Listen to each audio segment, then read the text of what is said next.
We'll call this meeting to order, 6:03.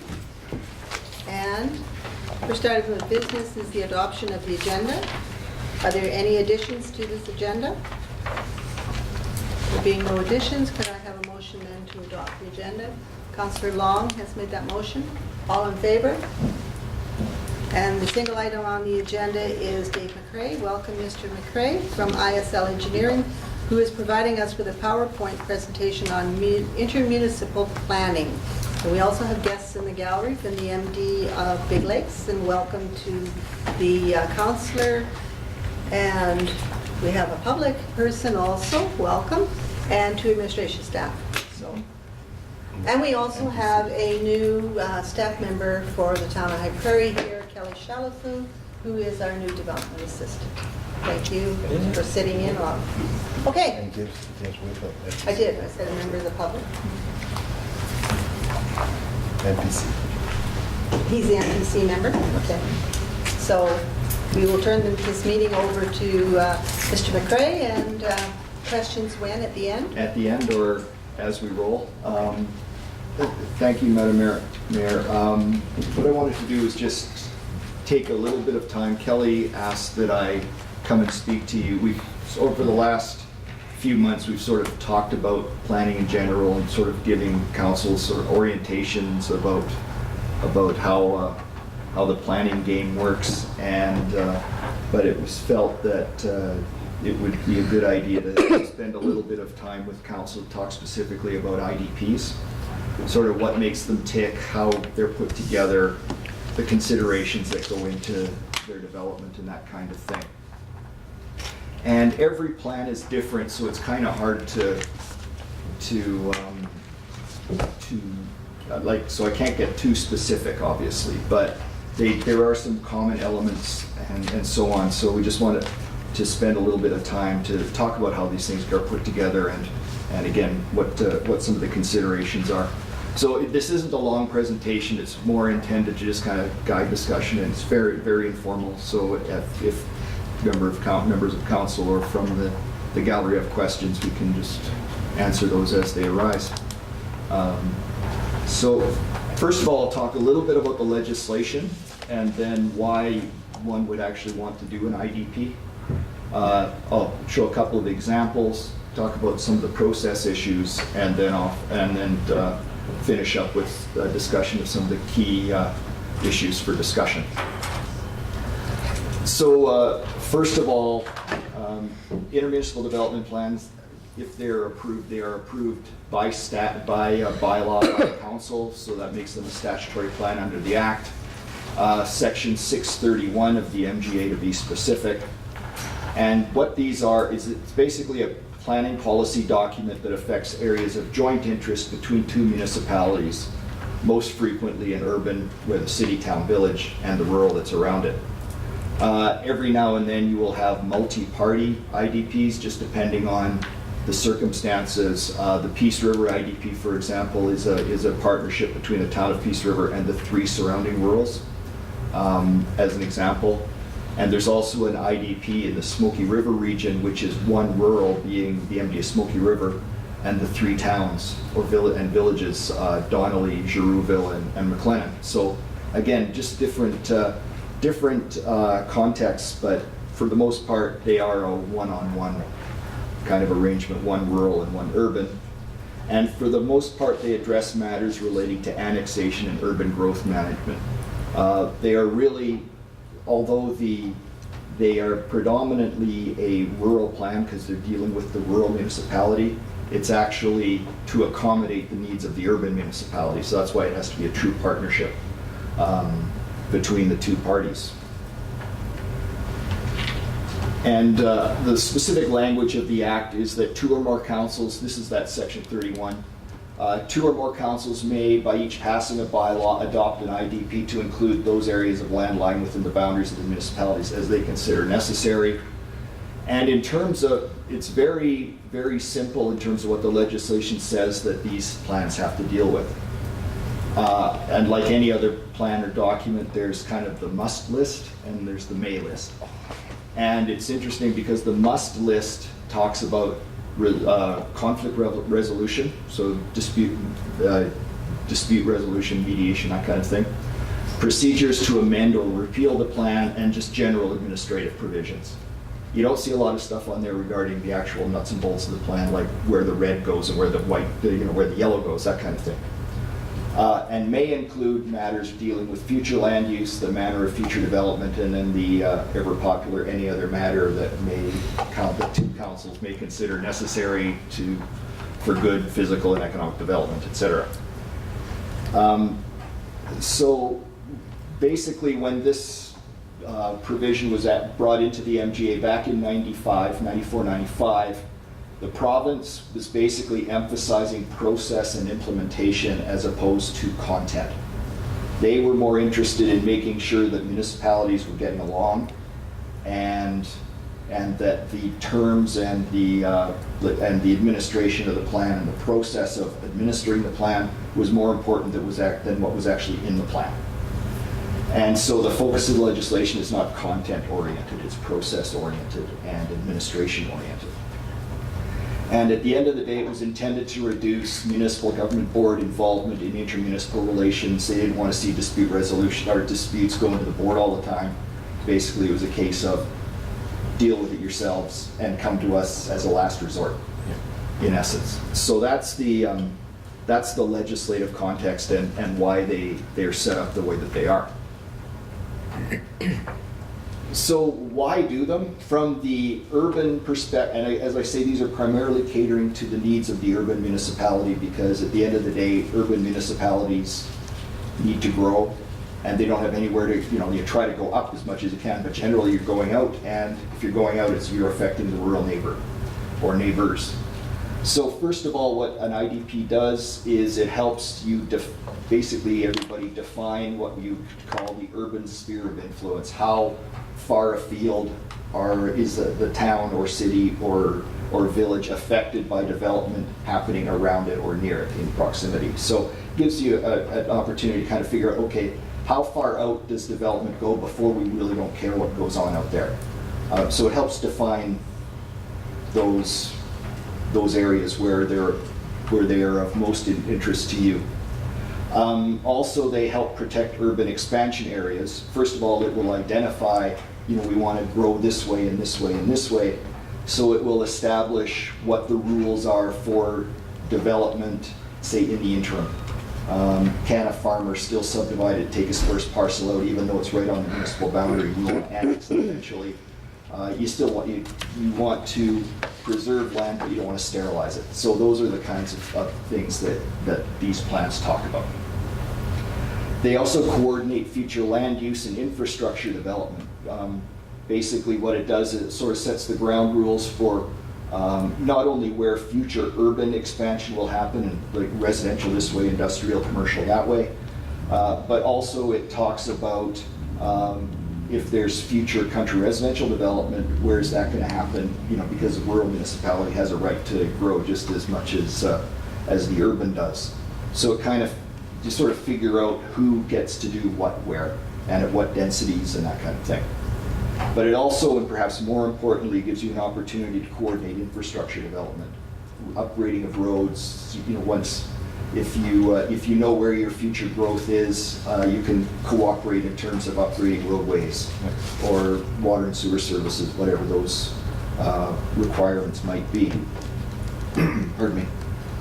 Also, they establish a cooperative planning framework. It sets up, it's basically, like I said, a partnership.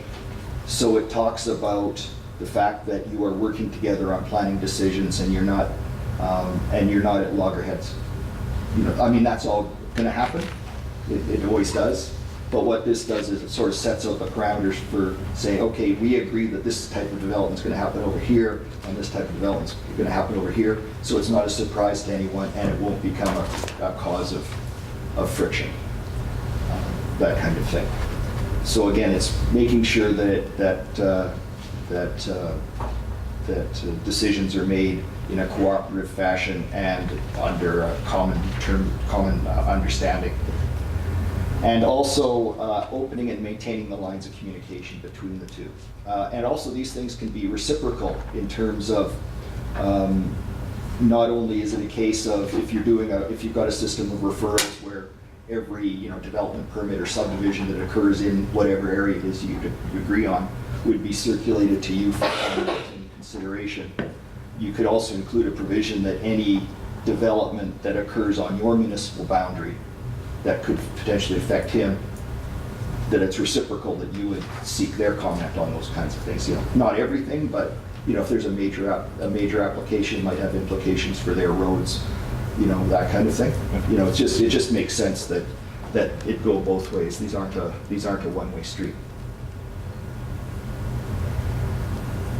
So these are a couple of examples about what these look like graphically. This is the town of St. Paul, and St. Paul roughly the same size as High Prairie, maybe a little bit bigger. But it gives you an idea in this case where it shows how they've got their IDP boundary, which is the red line, and that would be as a result of their negotiations and discussions. The town of St. Paul probably said any development outside this area, it doesn't really affect us, and that kind of thing. And we're only worried about what happens within that red line.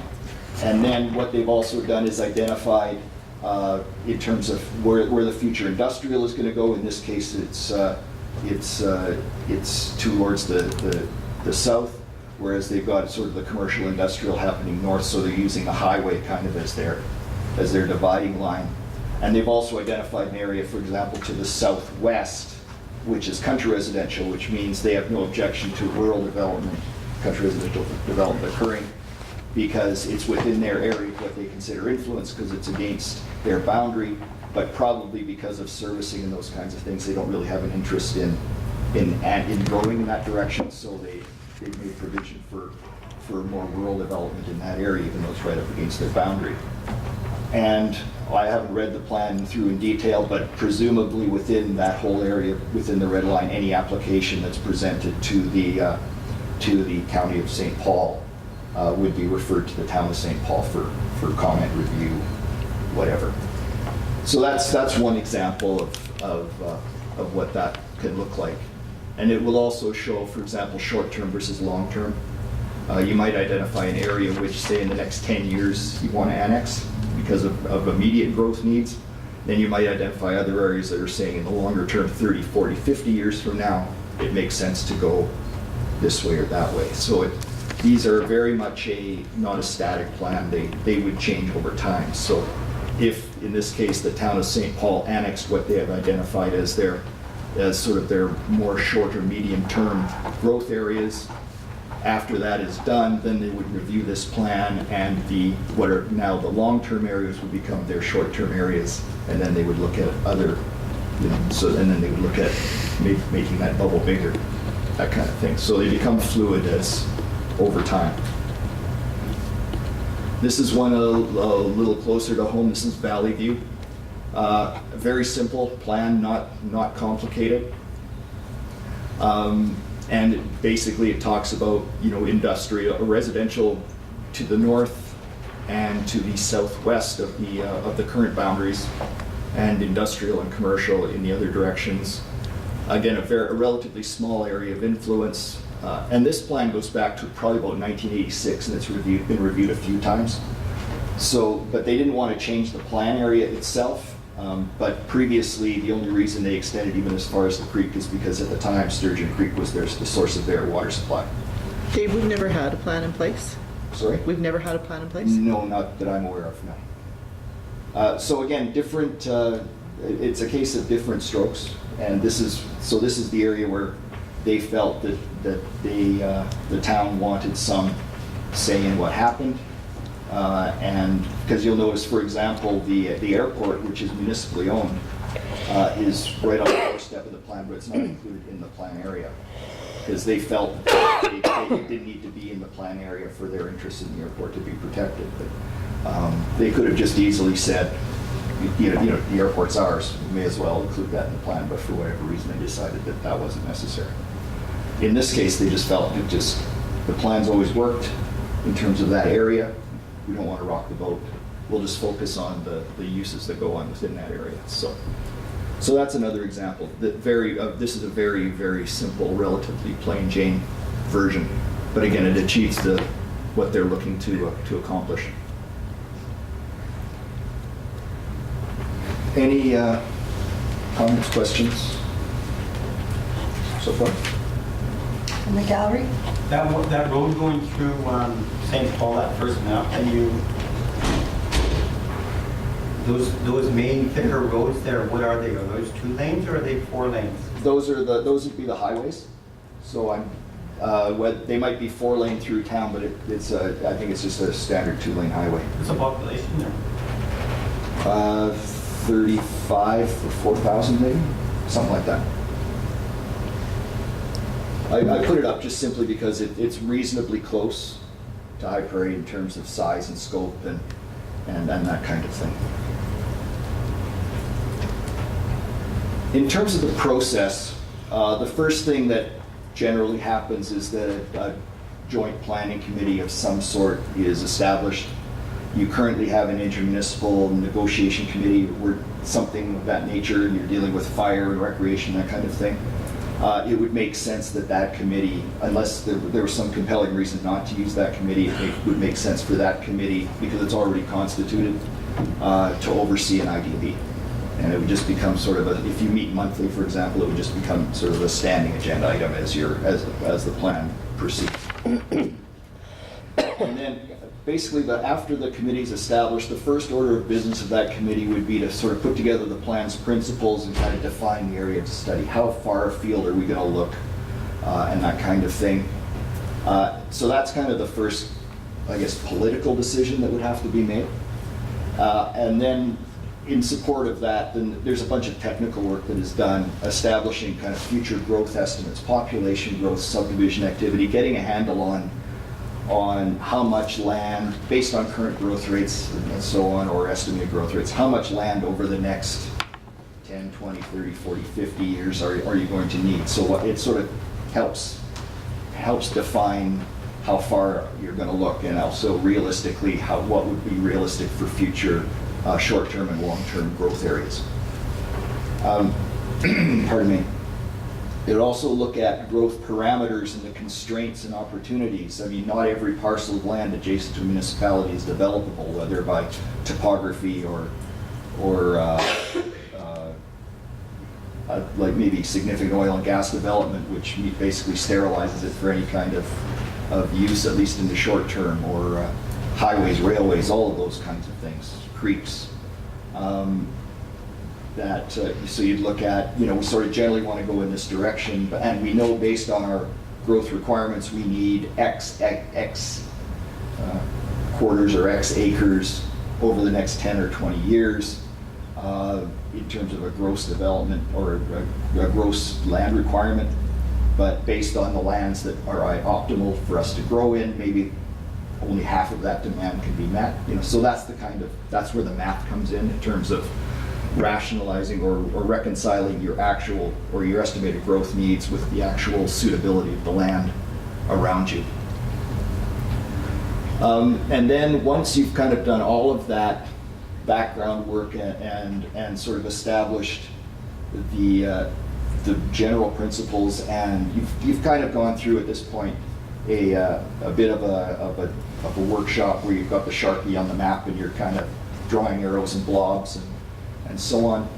Then once you've got a sort of a draft conceptual land use plan that makes sense to the two municipalities, then you would actually write the plan and go into the details about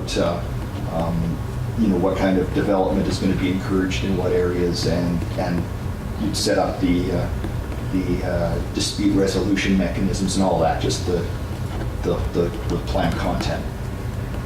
You would also then have to engage the public through this process. You probably want some landowner engagement up front to tell, basically the neighbors immediately around what you're up to, and getting their ideas and concerns on the table early on. And then when you've got a draft plan pretty well cooked, you go back to the public and say, this is what we've come up with, what do you think? And then and tweak it from there if necessary. You wouldn't have them part of the committee going forward before that? You wouldn't have members at large?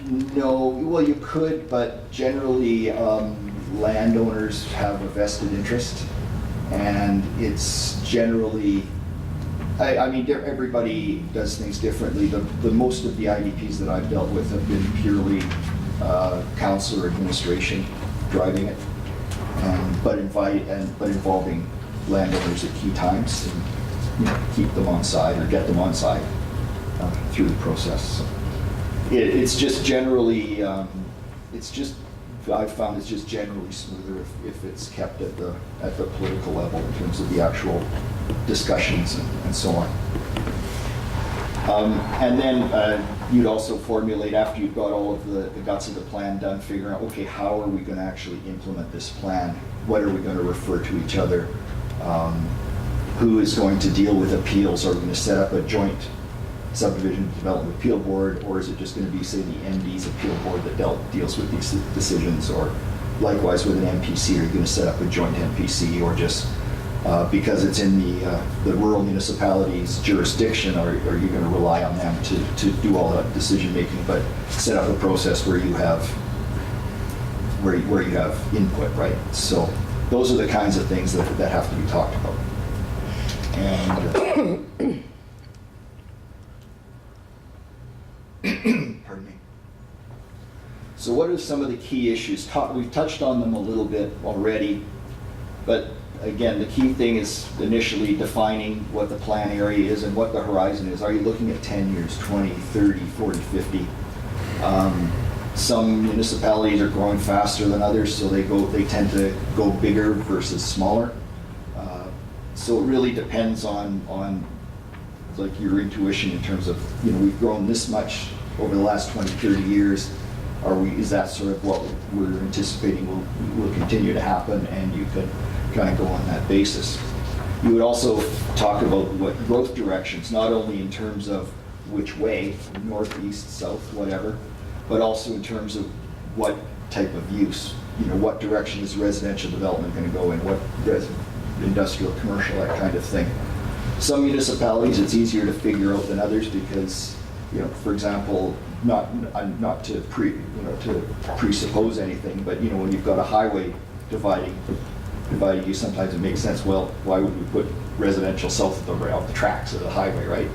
When that's where most of the industrial is happening. So you know, you might think residential to the north and northeast or whatever, and kind of industrial maybe to the south.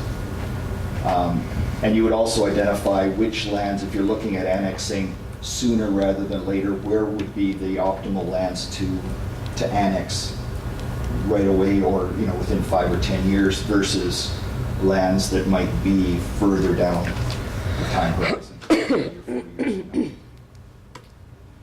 from now. Also, you could talk about potential areas and opportunities for joint development and shared infrastructure. Some municipalities, rurals, generally, for whatever reason, may not want you to annex, for whatever reason.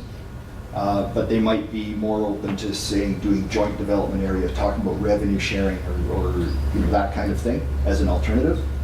Or opportunities to share or to extend infrastructure jointly. And so it's the best of, you know, you both get a better reaction in terms of the growth, but you also share the responsibility, but you also share the benefit in terms of the revenue that's generated. So there are some IDPs that talk about revenue sharing.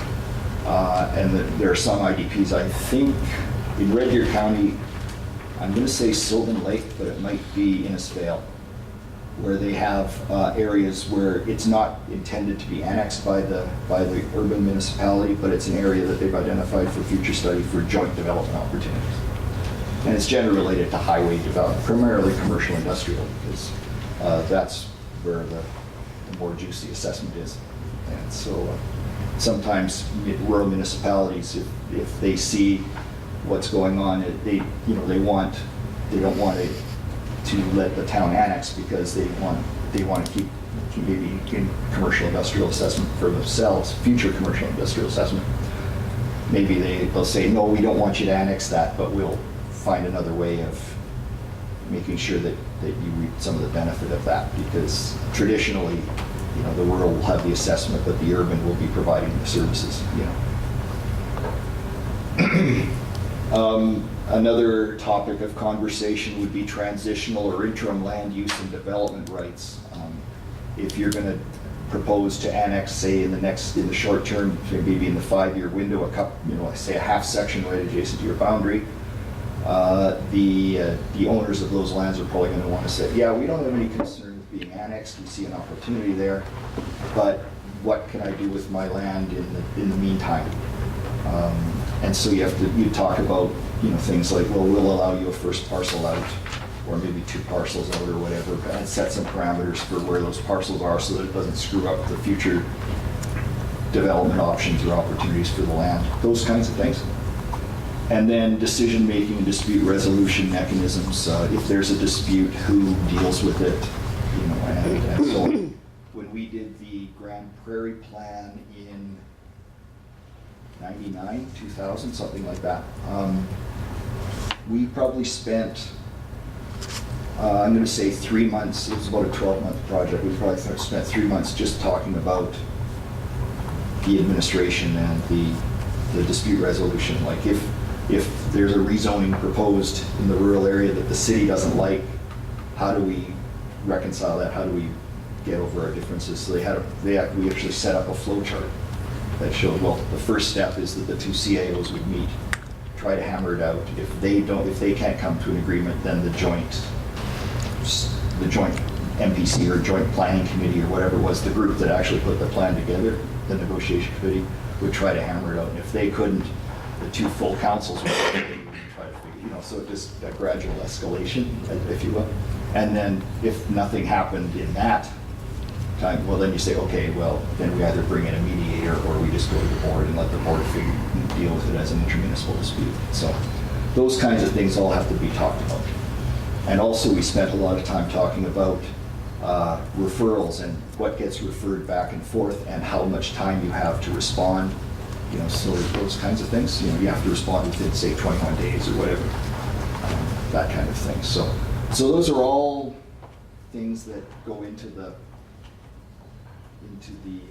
making of these, and they can go very quickly or they can go very slowly. It depends in part on how well the 2 municipalities are getting along. Sometimes they're cats in a bag, and sometimes they're not. Sometimes they get along very well on just about every issue, and it's relatively smooth sailing. Sometimes you will have problematic landowners that don't really see the benefit and don't want to, and resist it. So there isn't sort of a one-size-fits-all kind of approach to these. But those are the key things that you would talk about. And arguably, each one of those bullets would probably be a meeting to hammer out the parameters of those. So Madam Mayor, that's basically all I have in terms of a presentation. The idea was purely to get sort of council up to speed in terms of what makes these tick. We've talked about these things in very general terms previously, so it was time to just kind of drill down a little bit. And it is obviously premature to talk about directions and who would, like that kind of thing. But this, is basically a map we put together showing the immediate surroundings. And just as an example, that map right there is probably at least your first crack would be your plan area or something reasonably close to that, maybe even a little tighter towards the town, but that would be approximately the area that you would be using as your sort of first crack at in terms of the scope of the area that would be under consideration.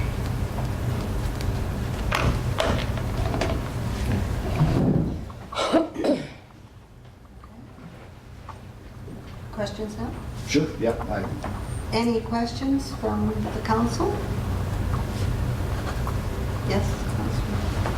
When you're looking at annexations, and we look at this as if we change our broken, fractured sort of town site map and then make it a complete rectangle, if we were to take in those 1, 2, 3, 4, 5, 6, 7, we'll say 8 quarter sections there, what's the cost?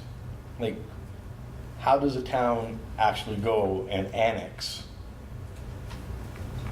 areas if they don't have the financial resources to do that? That's always literally the $50,000 question.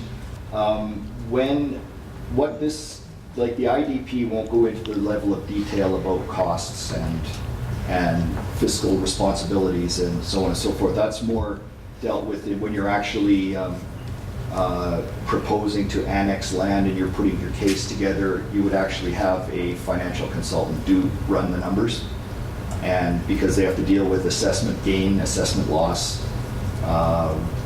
Is there a debenture on that range road that you have to assume, that kind of thing.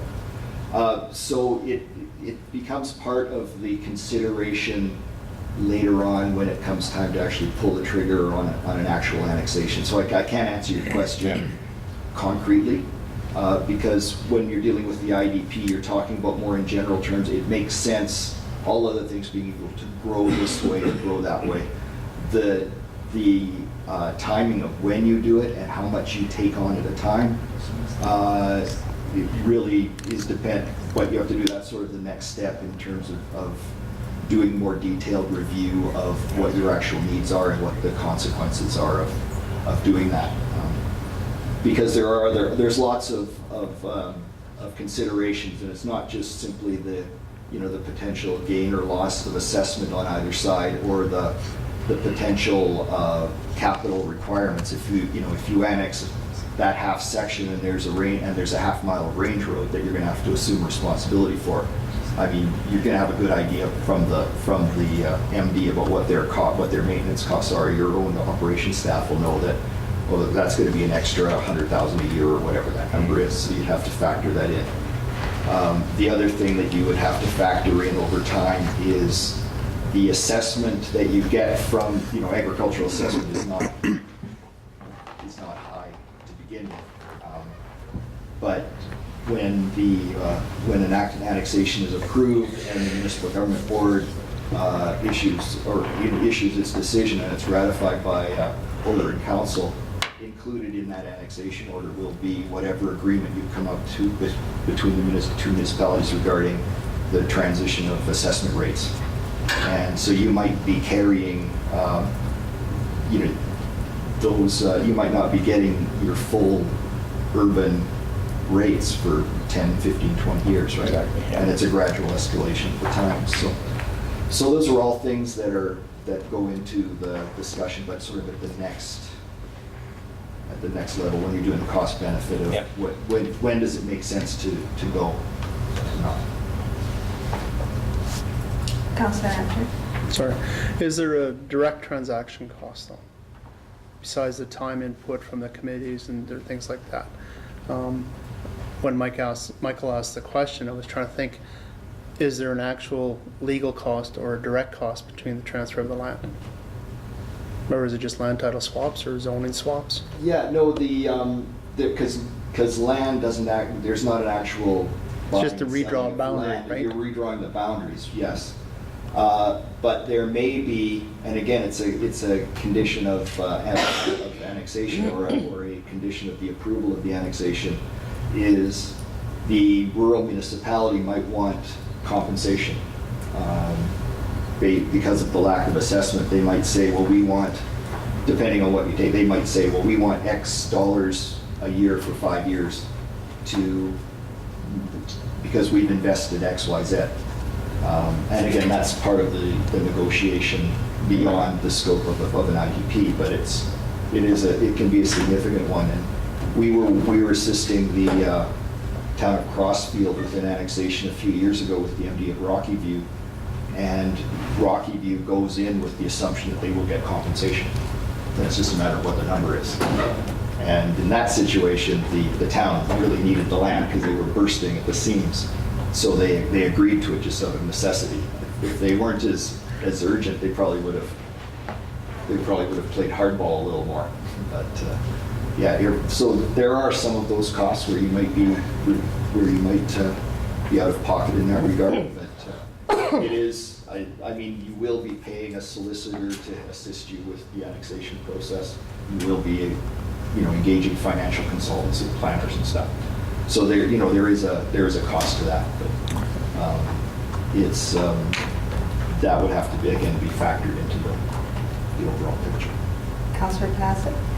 Yeah, it was just, again, not specific to the cost of annexing land, but what does it generally cost to do an IDP? Because I think this is a great idea to have a planning document and, an MD town to work together and make a long-range plan. And whether it materializes, we don't know, but Right. at least we got a plan. Yeah. So are those costs usually borne sort of jointly with because we need somebody like yourself in to help that process along, make sure we're covering what we need to cover? Right. The I've been involved in all three types of scenarios. One is where the urban municipality footed the bill, and others where they split 50-50, and others where the rural actually paid the bill.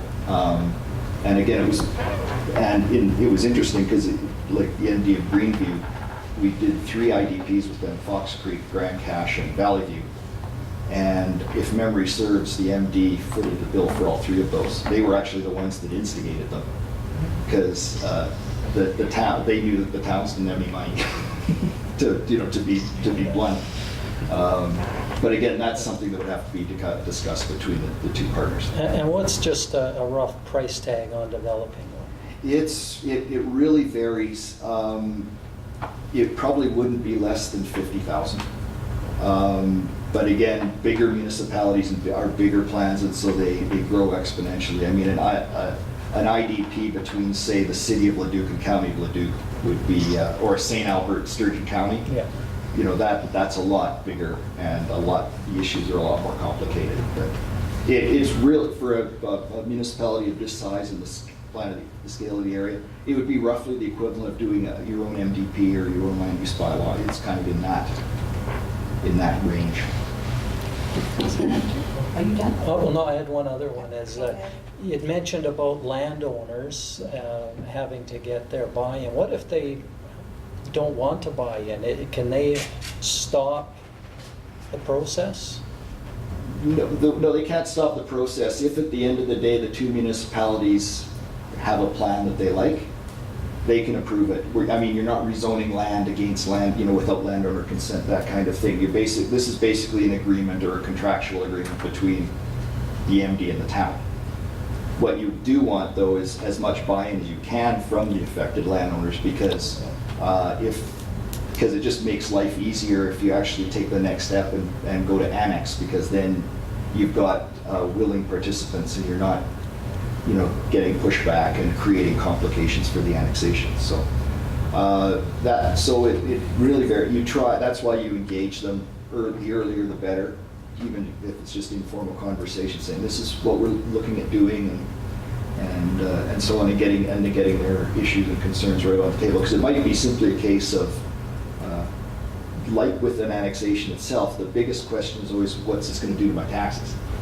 And an IDP doesn't affect your taxes at all, but it does relate to development rights and capacity to develop and so on, which can affect value, which can then affect, So I guess the short answer is that you don't need their consent, but it's a really good idea to have their support. Councillor Hunter? What is the timeline to develop a plan usually? Just ballpark. Probably 8 months to a year.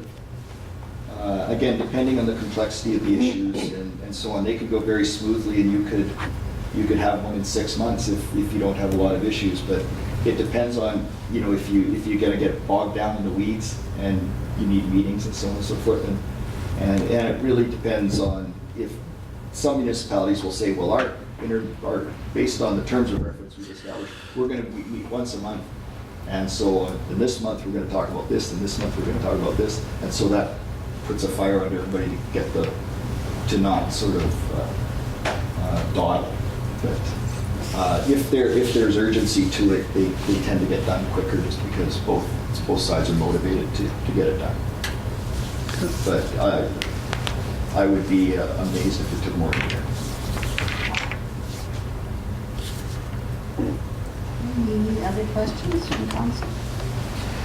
Councillor Rose? How do you see the process then starting with us? Because we have the intermunicipal negotiating committee already.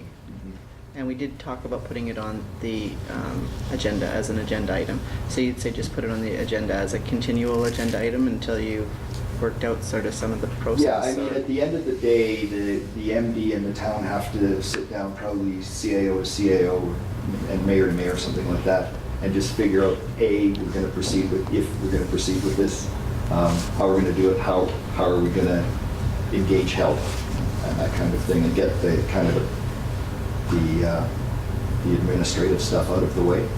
And then once you've decided that you do want to proceed, then it's just a matter of agreeing to that and get it rolling. Questions from the gallery? MD staff? Nothing? Councillor? NPC people? None? Okay. Well then, thank you very much for your presentation. You have nothing else to add then? No, that's all I have, and it was just a matter, the intent was just to give council just a sort of a flavor for what's involved and to help you decide one way or the other how you want to proceed. If you decide not to proceed, I mean, that's entirely your prerogative, so.